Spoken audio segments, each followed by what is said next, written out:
اللہ تعالیٰ نے اگر جہنم میں جانے والے کافروں کا حساب مسلمانوں سے لینا ہے، انبیاء سے، تو وہ انبیاء کیا کریں گے جن کی دعوت پہ ایک شخص بھی مسلمان نہیں ہوا؟ حضرت نوح علیہ السلام نے 950 سال دعوت دی، کتنے؟ 950 سال. فلبث فیہم الف سنۃ الا 50 عاما، 1000 میں سے 50 سال کم. اللہ خود بیان فرما رہے وہ اپنی قوم میں رہے، ایک کشتی کے سوار لے کر وہ اپنے وہاں سے نکلے، ایک کشتی میں بیٹھے ہوئے لوگ، اور اس میں صرف انسان نہیں جانور بھی تھے، ہر جانوروں کا جوڑا بھی اس میں، تو انسان تھوڑے سے کشتی میں لے کر نکلے. یہ باقی جتنی قوم غرق ہوئی اس کا حساب اللہ کو کون دے گا؟ اور غرق کروائی کس نے؟ رب لا تذر علی الارض من الکافرین دیارا. حضرت نوح علیہ السلام خود کہہ رہے یا اللہ ایسا عذاب ان پر نازل فرما کہ ایک کافر کا گھر بھی دنیا میں باقی نہ رہے. یہ عذاب اس لیے آیا کہ نوح علیہ السلام عاجز ہو گئے، انہوں نے کہا اب ساری قوم کو مروا دیا، گویا اللہ سے دعا کر پوری قوم کو ایک نبی نے اپنی دعا سے مروا تباہ کر دیا. اور صرف ایک علاقے کی قوم نہیں، لا تذر علی الارض، جتنی زمین ہے پوری زمین پر جتنے بھی کافروں کے گھر ہیں سارے ہلاک کر دے، سارے برباد کر دے، سارے بہا دے. نبی خود اللہ سے کہہ رہے اور اللہ نے ان کی دعا قبول فرما لی. پوری زمین کا پانی نکلا، سارا کا سارا روئے زمین جو ہے وہ سیلاب میں غرق ہو گیا، سارے کافر مارے گئے، پھر سیلاب چلا گیا. اب اس کا سوال حساب کس پر ہے؟ اللہ تعالیٰ تو نوح علیہ السلام کی تعریف فرما رہے ہیں، نوح کامیاب ہو گئے، نوح کامیاب رہے. اللہ تعالیٰ نے ان کی قربانیوں کا سلام علی نوح فی العالمین، قیامت تک اللہ نے ان پر سلامتی فرما دی. اور اللہ تعالیٰ اپنے سب سے محبوب نبی حضرت محمد صلی اللہ علیہ وسلم سے نعوذ باللہ پوچھیں گے کھڑے ہو کر کے یہ کافر کیوں جہنم میں جا رہے؟ اللہ نے جہنم بنائی کس لیے؟ اتنی بڑی جہنم ہے، 999 آدمی جہنم میں جائیں گے، ایک جنت میں جائے گا.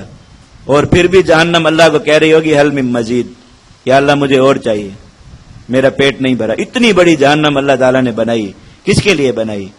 اور آپ کو کھڑے ہو کر یہ انبیاء سے حساب شروع ہو گیا، صحابہ سے حساب شروع ہو گیا کہ اتنے لوگوں کو بغیر کلمے کے جہنم میں گھسیٹ دیا. اس کا جواب دو کھڑے ہو کر. تو حساب کتاب، نیکیوں کا حساب کتاب تو کیا رہ گیا؟ صحابہ کرام کے جتنے یہ مقتولین کا حساب ان کو دینا پڑے گا. آپ روم و فارس کی جنگوں میں ایک ایک دن پڑھ کر دیکھیں صحابہ کرام. علامہ واقدی نے جو لکھا ان کی تھوڑی بہت مبالغہ آرائی کو اگر نکال دیں، 70 ہزار 80 ہزار لوگ ایک ایک دن کے اندر صحابہ کرام نے قتل کیے، ایک ایک دن کے اندر.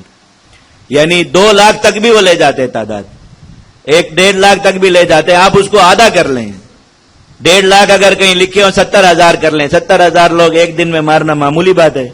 اور وہ سارے کفر پر مرے، سارے جہنم میں گئے. اس کا حساب کس پر ہے؟ اور صحابہ کرام اپنے آپ کو ان چیزوں پر کامیاب فخر کرتے ایک دوسرے کے سامنے بیٹھ کر کے میں نے اتنے کافروں کو مارا، میں نے اتنے کافروں کو مارا. اور ان کے اندر جو ہے وہ جہاد میں تفاخر کی علامت یہی چیز تھی. اور ادھر ہم مسلمانوں کو یہ پڑھا رہے ہیں کہ کوئی کافر جہنم میں گیا، تمہاری اور ہماری خیر نہیں. بندہ اپنی نمازوں سے، اپنی ان چیزوں سے اتنا پریشان نہیں، اپنے گناہوں سے اس چیز کی پریشانی اس کو یہ لگی ہوئی کہ یہ ملعون کافر روزانہ اتنے سارے مر کے جہنم میں جا رہے ہیں اور میں کھڑا ہوں گا اللہ کو قیامت کے دن حساب دے رہا ہوں گا کہ یا اللہ یہ جہنم میں کیوں چلے گئے. سبحان اللہ و بحمدہ، سبحان اللہ العظیم. کتنی ظالمانہ باتیں اللہ کے نبی صلی اللہ علیہ وسلم کی طرف منسوب کرنا. صحابہ کرام کے، ہمارے نبی وہ ہیں جنہوں نے کافر کے قتل پر 3 بار خوشی سے نعرہ لگایا. ہمیں فخر ہے کہ ہم اس نبی کی امتی ہیں. کوئی ہمیں تانا دیتا ہے دے، ہمیں فخر ہے ہم محمد الرسول اللہ صلی اللہ علیہ وسلم کے امتی ہیں جنہوں نے کعب بن اشرف کو قتل کرنے والے کو جنت کی بشارت دی، ابو رافع کو قتل کرنے والے کو جنت کی بشارت دی. ہم اس نبی کے امتی ہیں جنہوں نے خود ایک صحابی کے ہاتھوں سے نیزہ لے کر قسم کھائی دی.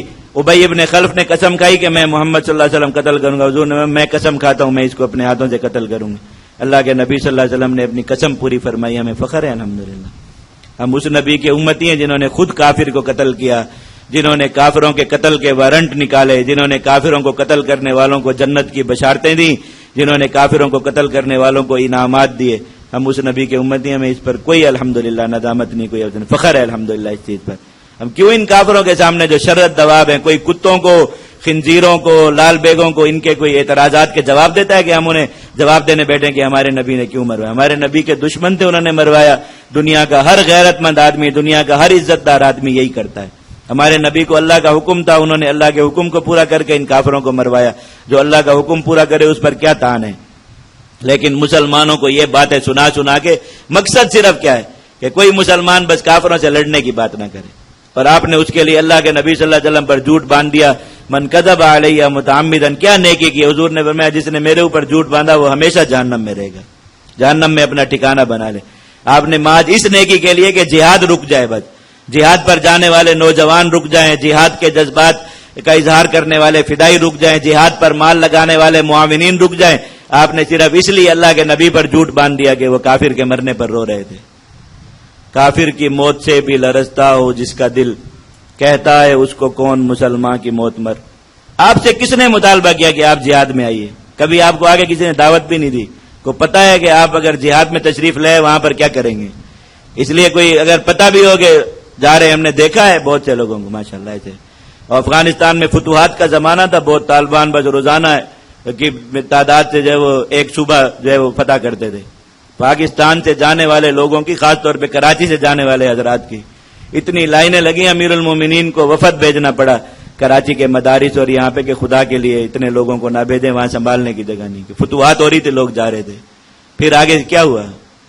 آپ اس وقت میں کس کے خلاف لڑائی ہو رہی تھی افغانستان میں، جب یہاں سے جانے والے مجاہدین کی بسیں ہی ختم نہیں ہوتی تھی؟ وہ جو ہے وہ بہرحال کلمہ پڑھنے والے لوگ تھے۔ جہاد حق تھا، وہ سب کچھ تھا، لیکن تعویل کے ساتھ تھا۔ جب بعد میں امریکہ آیا، سچا بالکل پکا کافر تھا نا، اس کے ساتھ لڑنے کے لیے کسی تعویل کی ضرورت نہیں تھی۔ چاہیے یہ تھا کہ زیادہ بسیں جاتی کہ اب بالکل صحیح معنوں میں دنیا کا سب سے بڑا کفر، 40 کافر ممالک اکٹھے ہو کے آگے، پھر کتنے لوگ جہاد پر جاتے تھے یہاں سے؟ ایک بس بھی بمشکل مہینے میں جا کے پوری ہوتی ہو گئی، پوری گنتی کریں، کراچی جیسے اتنے بڑے انسانوں کے سمندر سے پورے سال میں جانے والے لوگوں کی تعداد محاذ پر جانے والوں کی ایک بس سے کم جب بیش کچھ بنتی اس طرح۔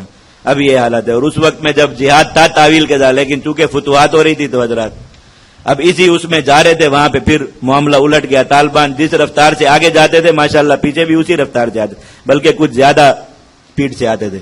تو جیسے جیسے وہ فتح ہو رہی تھی ویسے ویسے سارا کچھ واپس ہو گیا، طالبان کابل واپس آ گئے، پھر یہاں کے یہ کیا ہو گیا، اور اس کے بعد پھر کوئی نہیں جا رہا، پھر اس کے بعد کوئی نہیں جا رہا۔ ہم وہاں اس وقت میں کابل میں ہوتے تھے، تو یہاں سے ایک وفد گیا، بزرگ حضرات تھے یہی حدیثیں لوگوں کو سنانے والے کہ اللہ کے نبی صلی اللہ علیہ وسلم رو رہے تھے، تو بڑی ضد کی، وہاں قلعہ مراد بیگ کا خط تھا، بہت سخت وہاں پر لڑائی رہتی تھی۔ میں وہاں اس وقت وہاں ذمہ دار تھا، میں شہر آیا ہوا تھا راشن لینے کے لیے، تو یہ میرے پیچھے پڑ گئے، کہا کہ ہم نے بس وہاں جانا ہے۔ میں کہا چلیے لے جاتے ہیں، گاڑی میں بٹھائے لے گئے، تو جب اس کے قریب پہنچے تو وہاں سے آگے گولہ باری کی آواز آنا شروع ہو گئی۔ تو مجھے کہتے ہیں بزرگ بیٹا گاڑی واپس موڑیے۔ میں نے کہا کیوں حضرت کیا ہوا؟ کہہ رہے آگے تو جنت ہے۔ بڑے اسٹائل سے مجھے کہا، آج تک یعنی وہ الفاظ اس طرح وہ نہیں ہوتے، ذہن سے معاف نہیں ہوتے، اتنے اسٹائل سے مجھے کہا کہ بیٹا آگے تو جنت ہے۔ اب میرے منہ پر بالکل ایسے الفاظ آ گئے، لیکن میں نے اکرام کیا، میں نے کہا کیا کروں کہ بھئی آگے جنت ہے تو جنت کی طرف ہی جانا چاہیے نا، آگے جنت دیکھ کے بندہ واپس مڑ جائے، اس کا مطلب ہے یہ اتنی نیکی اتنا سب کچھ، یہ سب کچھ جہنم میں جانے کے لیے، نعوذ باللہ، کہ آپ کو پتہ بھی ہے آگے جنت ہے اور پھر آپ کہہ رہے بیٹا گاڑی واپس موڑو۔ اگر پتہ چل رہا ہے آگے جنت ہے تو آپ کو یہ کہنا چاہیے بیٹا گاڑی تیز چلاؤ اور ریس دو، جنت نظر آ رہی ہے جلدی تاکہ وہاں پہنچے نہیں۔ اتنا وہ بات تو معمولی سی تھی، لیکن وہ انداز اب میں اس انداز کی کاپی بھی صحیح طرح نہیں کر پا رہا ہوں، نقل نہیں کر پا رہا، اتنے اسٹائل سے مجھے کہا بیٹا آگے تو جنت ہے واپس موڑیے گاڑی۔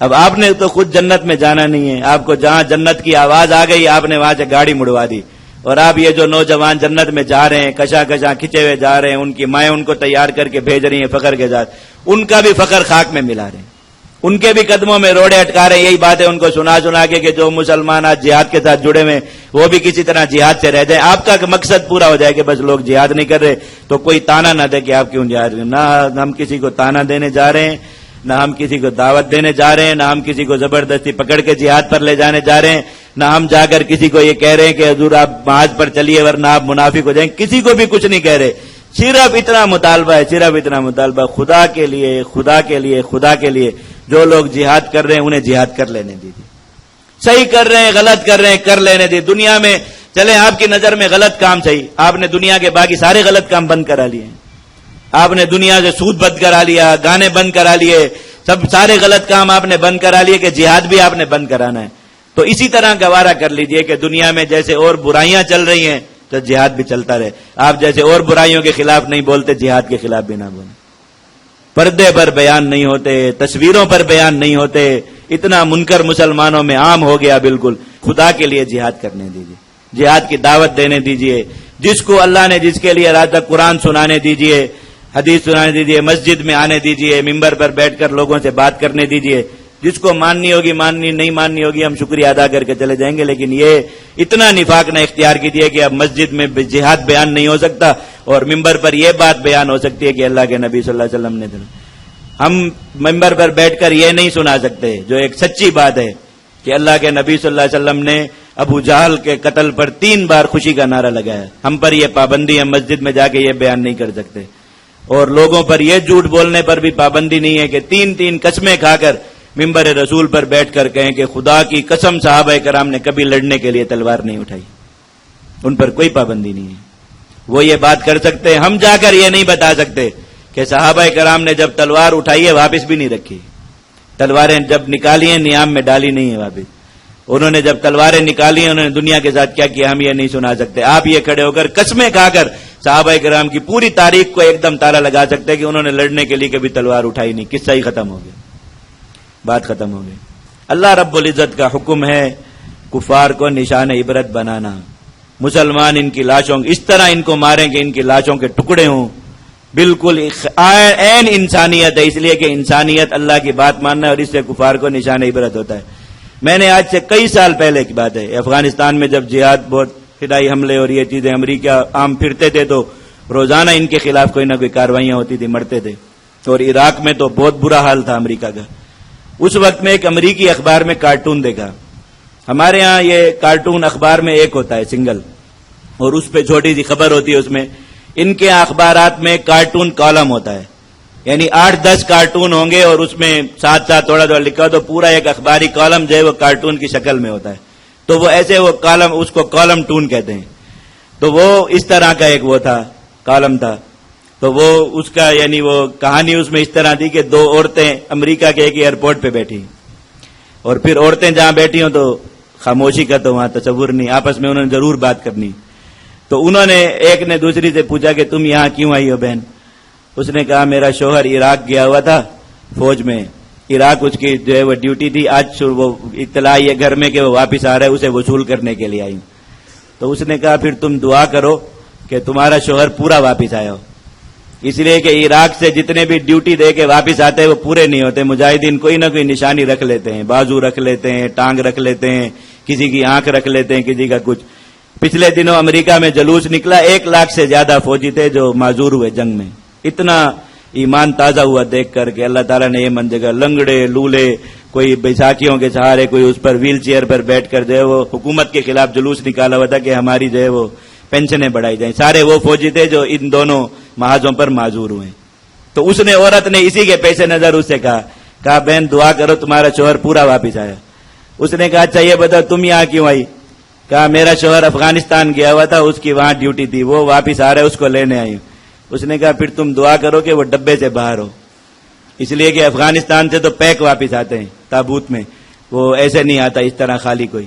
تو یہ دیکھیے یہ شرد بہم من خلفہم، یہاں مر رہے لوگ اور پیچھے امریکہ میں ان کے اخبارات میں یہ کالم آ رہے ہیں، کارٹون بن رہے ہیں کہ اتنی عبرت ہے کہ جو عراق جائے گا وہ آدھا واپس آئے گا، پورا نہیں آئے گا، اور جو افغانستان آئے گا وہ ڈبے میں واپس جائے گا. اللہ کے حکم پر عمل تو ہوا نا. کہیں تو قرآن مجید کی آیت، صدیوں بعد قرآن مجید کی آیت زندہ ہوئی، اس پر بنتا ہے سبحان اللہ. اونچی آواز میں کہیں سبحان اللہ. اور یہ کسی تیمور نے نہیں بنایا کارٹون القلم میں، یہ امریکہ کے اخبار میں پورا اس طرح کسی نے کالم لکھا اور کارٹون بنایا، اور یہ پورا اس میں پیغام تھا اپنی قوم کے لیے کہ اپنے بچوں کو افغانستان اور عراق جانے سے بچاؤ ورنہ یا ادھورے آئیں گے یا ڈبے میں واپس آئیں گے. شرد بہم من خلفہم، نشان عبرت بنا دو ان کو تاکہ پیچھے والے عبرت حاصل کریں. وَإِمَّا تَخَافَنَّ مِنْ قَوْمٍ خِيَانَةً، اگر کسی قوم سے خیانت کا خوف ہو، فَانبِذْ إِلَيْهِمْ عَلَىٰ سَوَاءٍ، تو ان کا عہد برابری کی سطح پر ان سے ختم کر دو. ان اللہ لا يحب الخائنین، اللہ تعالیٰ خیانت کرنے والوں کو پسند نہیں فرماتے. ولا يحسبن الذين كفروا سبقوا انهم لا يعجزون، کافر لوگ یہ گمان نہ کریں کہ وہ اللہ کی پکڑ سے بچ نکلیں گے، وہ اللہ کو عاجز نہیں کر سکتے.